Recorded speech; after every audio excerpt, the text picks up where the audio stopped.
Assalamualaikum warahmatullahi wabarakatuh. Selamat berjumpa kembali pada kegiatan pembelajaran Bahasa Indonesia di kelas 12. Materi yang akan disajikan pada kesempatan ini adalah teks editorial.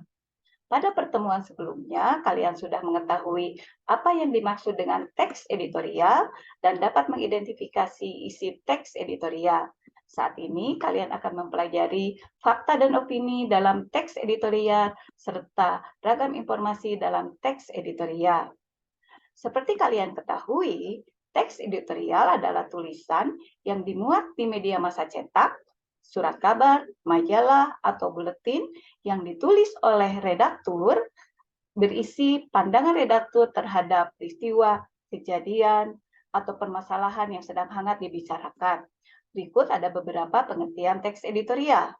Editorial, disebut juga tajuk rencana, adalah opini yang berisi pendapat dan sikap resmi suatu media sebagai institusi penerbitan terhadap persoalan aktual, fenomena, atau kontroversial yang berkembang dalam masyarakat.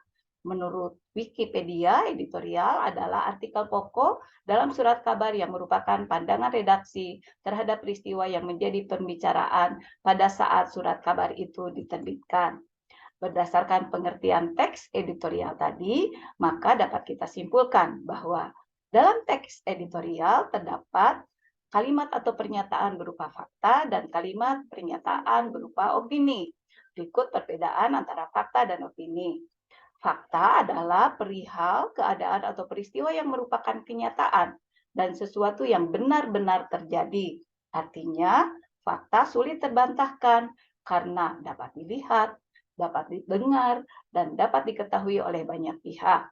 Dalam teks editorial, fakta yang disajikan berupa peristiwa dan data terkait dengan peristiwa yang dibahas. Contoh kalimat atau pernyataan berupa fakta. Di awal tahun 2014, Pertamina menaikkan harga LPG tabung 12 kg lebih dari 50%. Pernyataan tersebut berupa fakta karena berisi informasi tentang peristiwa yang terjadi. Berbeda dengan fakta, opini adalah pikiran, pendirian, pandangan, atau tanggapan.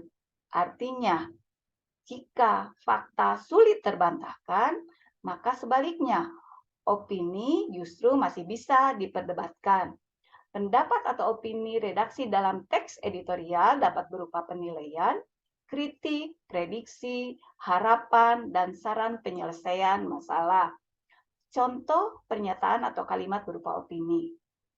Kenaikan harga itu merupakan kado tahun baru 2014 yang tidak simpatik, tidak bijak, dan tidak logis.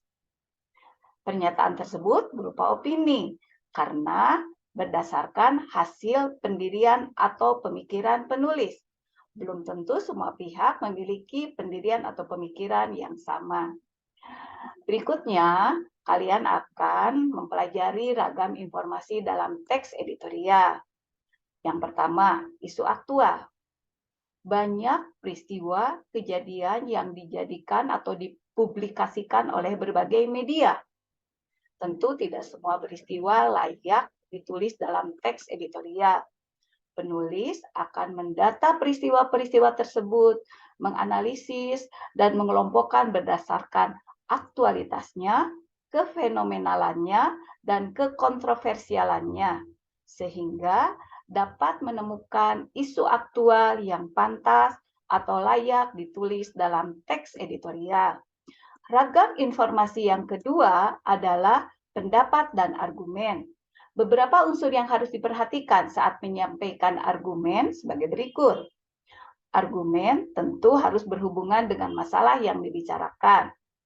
Argumen tidak boleh dikemukakan secara berbelit-belit sehingga membingungkan, tetapi argumen dapat mempercepat pemahaman masalah, penemuan sebab, dan pemecahan masalah.